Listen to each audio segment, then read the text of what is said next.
Hello दोस्तों, नमस्कार। उम्मीद है कि आप सभी लोग अच्छे होंगे। दोस्तों, इस समय एक पोस्ट बहुत ज़्यादा वायरल हो रहा है जिसमें यह बताया जा रहा है कि समुद्र के नीचे कृष्ण की द्वारिका नगरी खोज ली गई है और इसे social media, Facebook, Instagram, WhatsApp जैसे माध्यम में बहुत ज़्यादा फैलाया जा रहा है।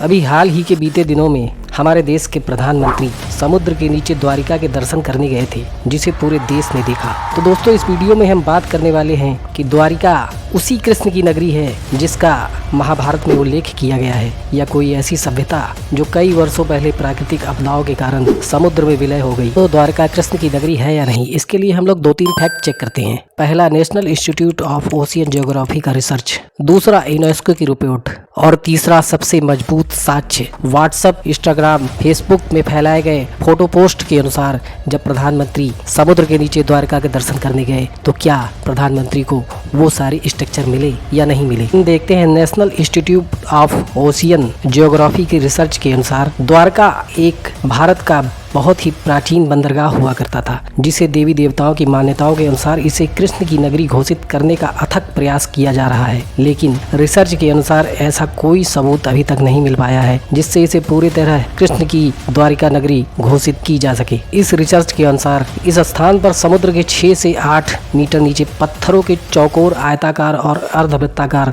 आकार के बड़े बड़े पत्थरों के अवशेष प्राप्त हुए हैं। इस पत्थरों को जहाज का लंगर बताया जा रहा है। द्वारिका की खोज में पानी के नीचे की संरचनाओं और त्रिकोणीय, प्रिज्म और रिंग पत्थर जैसे अलग अलग आकार के पत्थर के अवशेष शामिल हैं। यहाँ पर लगभग 2000 ईसा पूर्व पहले नौकाओं का आवागमन हुआ करता था। इस पत्थरों के अलावा यह कोई ऐसे पुरातात्विक अवशेष प्राप्त नहीं हो पाए जिससे इसे कृष्ण की नगरी घोषित किया जा सके। इससे यह साबित होता है कि इस सभी काल्पनिक कथाओं को सही दिखाने के लिए देश के सही इतिहास को हमसे छुपाने की कोशिश की जा रही है। इसके बाद आइए देखते हैं यूनेस्को की इस रिसर्च के विषय में क्या कहती है यूनेस्को। यूनेस्को का कहना है, प्राचीन भारतीय शहर द्वारिका हिंदू कथाओं के अनुसार कृष्ण की सुंदर नगरी कही जाती थी, लेकिन जब कृष्ण आध्यात्मिक दुनिया में शामिल होने के लिए पृथ्वी को छोड़कर चले गए तो कलयुग का आगमन हुआ और द्वारिका और वहां के निवासी जलमग्न हो गए। यह कहानी 2004 में आए हुए सुनामी जैसी सुनामी पैदा कर रही है। द्वारिका की जलमग्न के हिस्से की खोज 1930 के दशक में चालू की गई थी और इसकी पुरातात्विक खुदाई 1963 में हुई, जिसमें उसी गहराई पर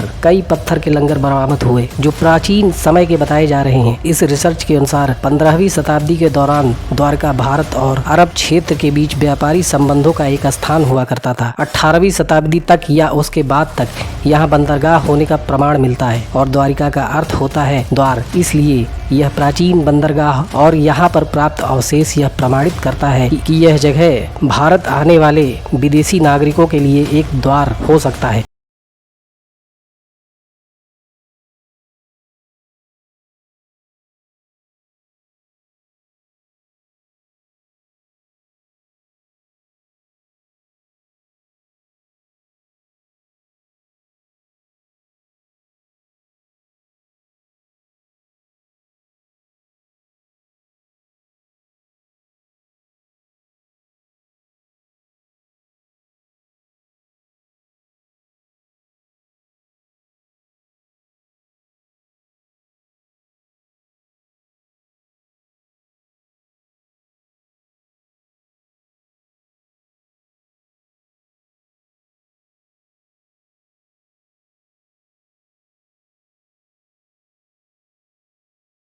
सच है।